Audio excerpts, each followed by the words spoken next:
Thank you, Emily. That was wonderful. Thank you so much, Emily. Let her hear it.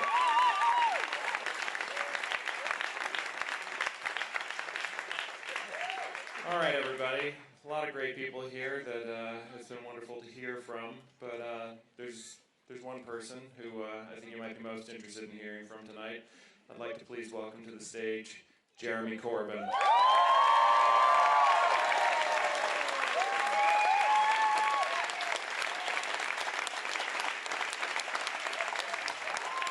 Rob, don't go.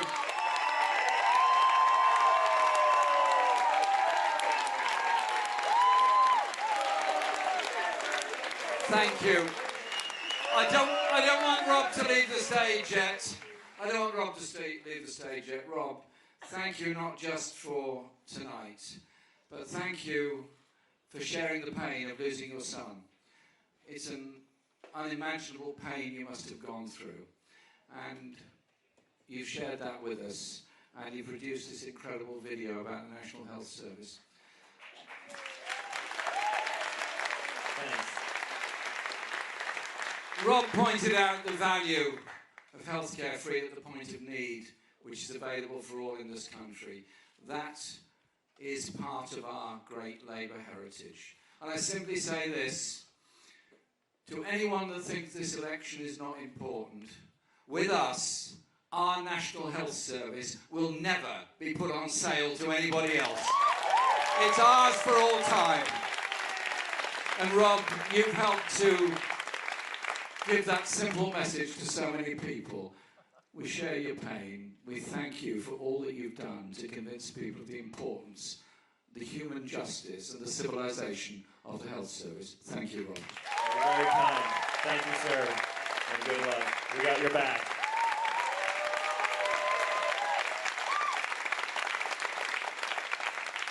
My goodness, there's so much I'd like to say tonight. I love the arts, I love theatre, I love art, I love music, I love the inspiration that it brings to all of our lives. This theatre here is part of our history. It's called the Theatre Royal because the Royals wouldn't allow it to be called the Royal Theatre.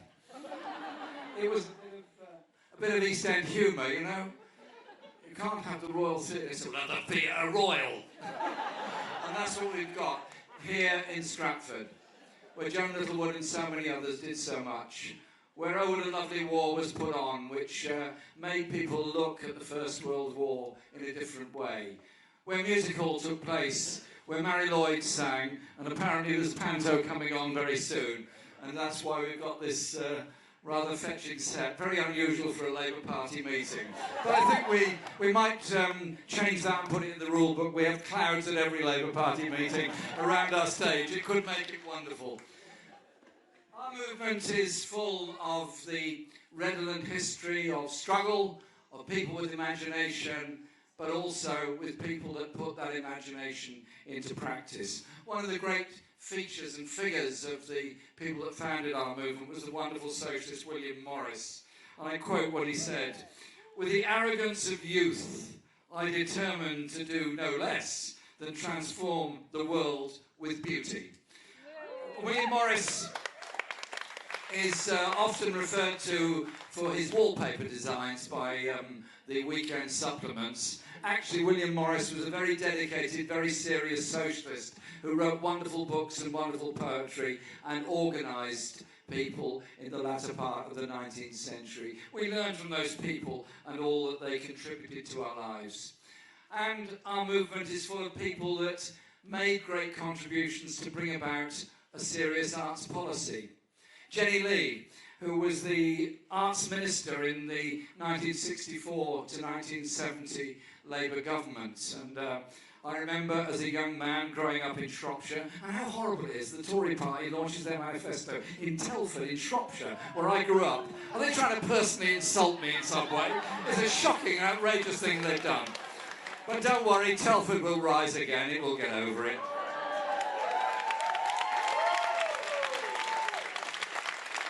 And what Jenny did was set up the Ministry of Arts. Now, Jenny Lee grew up in Lanarkshire, part of Red Clydeside, part of that whole incredible tradition of the radical movements of Scotland, and then after the war became MP for Cannock and eventually a minister in the Wilson government of 1964 to 70. And she set up the Arts Council, she established the Open University. Why? Because she believed everybody should have access to education throughout their lives. And that is what the Open University did for so many people and does for so many people. It gives them that chance to study whatever they did or didn't do at school, to go back and study something else. Access for all. But she also established the Arts Council and the principle of funding of art centres, of theatres and communities all around the country. And I think we should say a big thank you to Jenny for what she achieved at that time.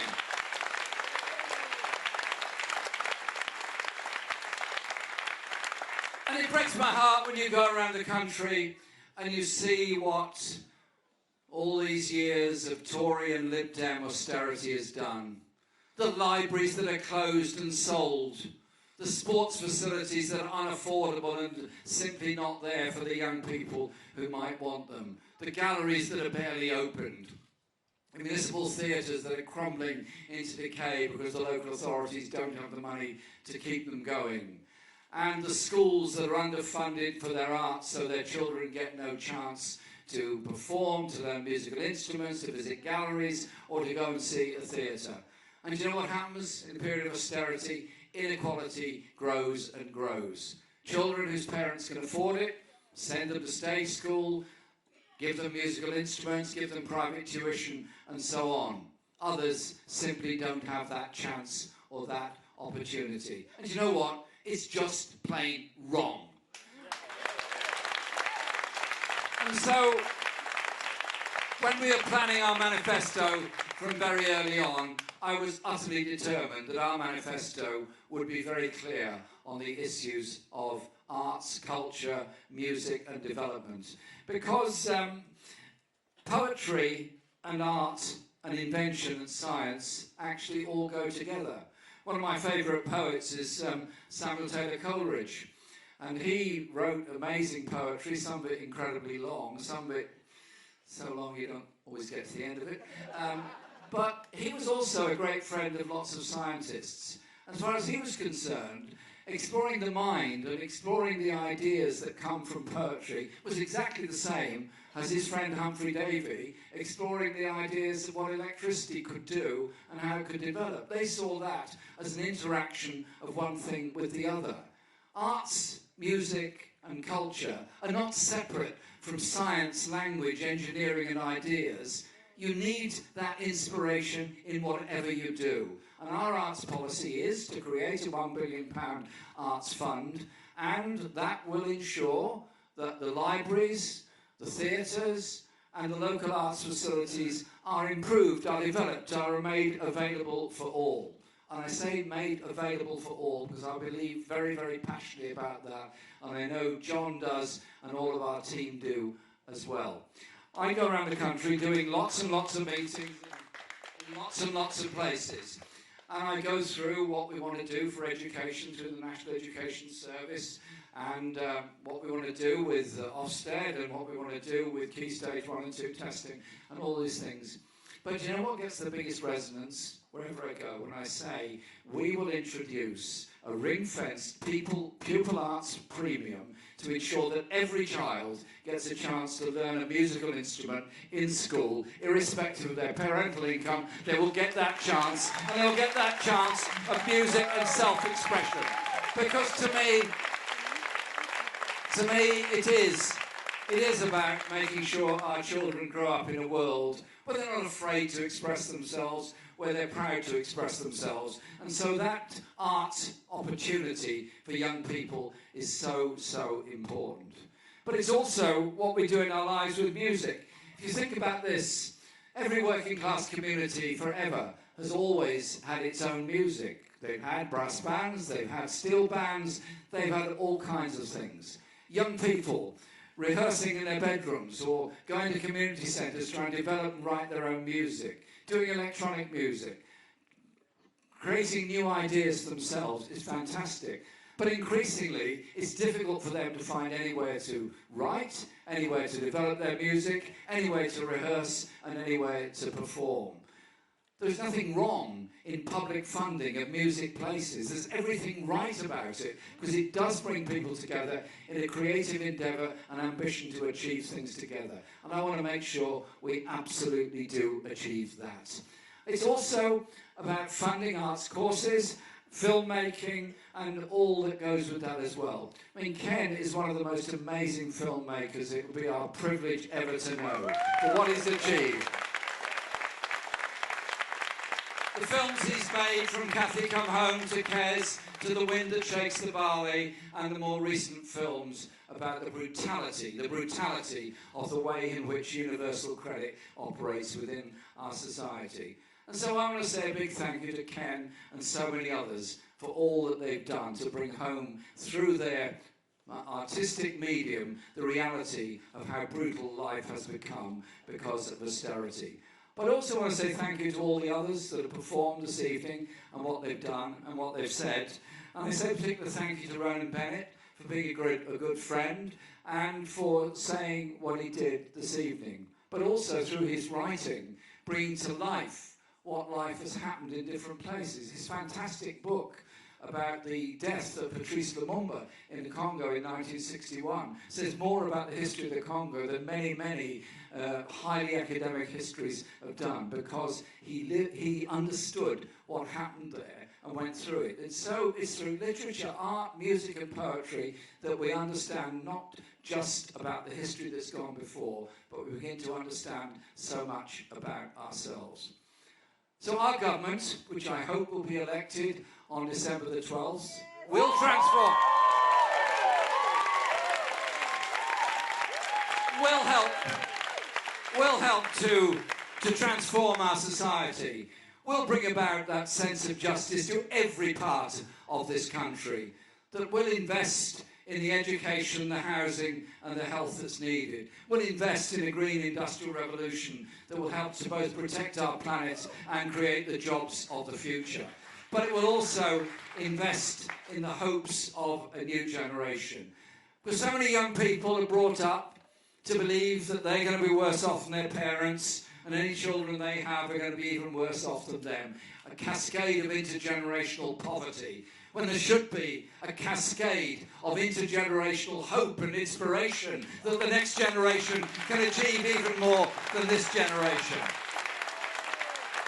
And of all of our artists this evening, they've shown us all the things that are possible. They've shown what they've achieved themselves, but above all, they've shared that inspiration that it might be possible for others to do so. And there's so many poets and writers and authors I love to quote here. But I tell you, when you think about history, you think about the present and you think about the future. When you get a chance to share those ideas, discuss and talk about those ideas, you begin to understand the history of our world so much better and how you can bring about peace for the future. One of the most interesting things I've ever done since I became leader of the Labour Party was to spend 2 hours in the National Theatre on the South Bank discussing literature, African and European literature comparisons with my great friend Ben Ockery. To me, it taught me a great deal about him and what he's done, but also that thirst for literature, for people trying to get out of colonial oppression in the past or see a way of their own liberation for the future. And so let's not be afraid for our next generation to dream. Let's be proud of creating the libraries, the books, the poetry, the music, the art, and the opportunities of the future that our young people will be able not just to dream, but to live those dreams, but also to be so much better at everything else they do because of those opportunities they've been given. Art should never be just for the few that can afford it. It should always be for the many who need it, and a society that's made stronger by it.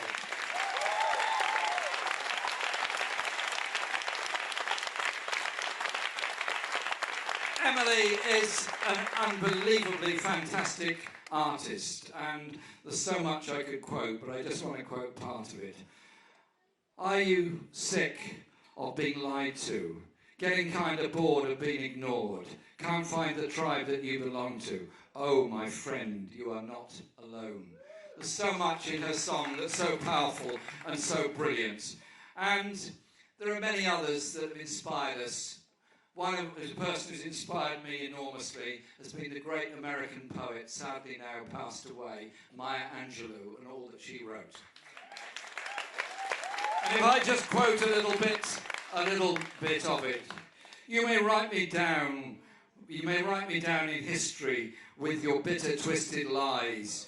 You may write me down in the dust, but like dust, I will rise. Maya Angelou gave us that inspiration, how she would rise. And there are so many others that have written so much, and I want to just finish with one because he's a person that I feel almost an affinity to in what he tried to do. In Chile, in the 1970s, a radical government was elected, and it was opposed from day one by the richest and most powerful forces in the world. One person was an inspiration in all that, was the singer-songwriter Victor Jara. Victor Jara was eventually killed in the stadium along with thousands of others.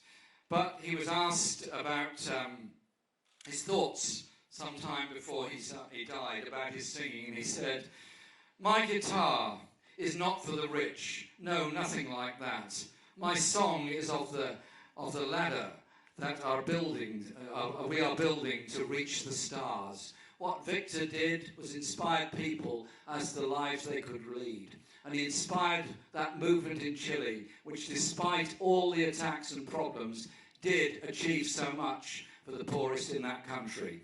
I want our government to go into office on December the 12th, pledged to end the injustice and inequality within our society, to give hope and opportunity and inspiration for the generation to come and the generations to come after that, to play our part in making our world sustainable and clean and green, to making our world one where we think of peace and opportunity, where we think of the wonders of the human spirit to achieve so much that we can share that wealth.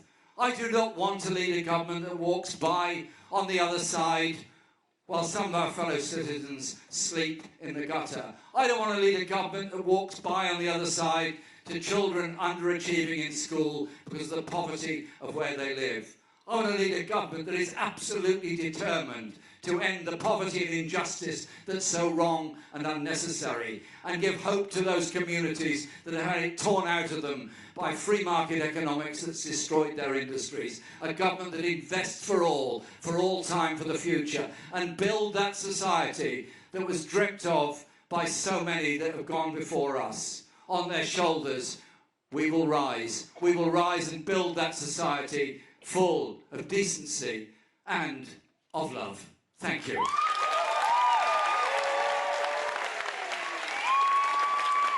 Thank you so much, Jeremy. Thank you very much. We're going to work very hard to ensure that you're the next Prime Minister. Thank you so much.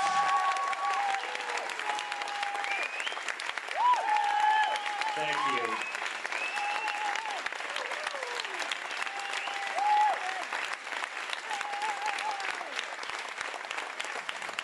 Ladies and gentlemen, you've been a wonderful audience tonight. We've got one more act, our finale. Please welcome to the stage, Clean Bandit.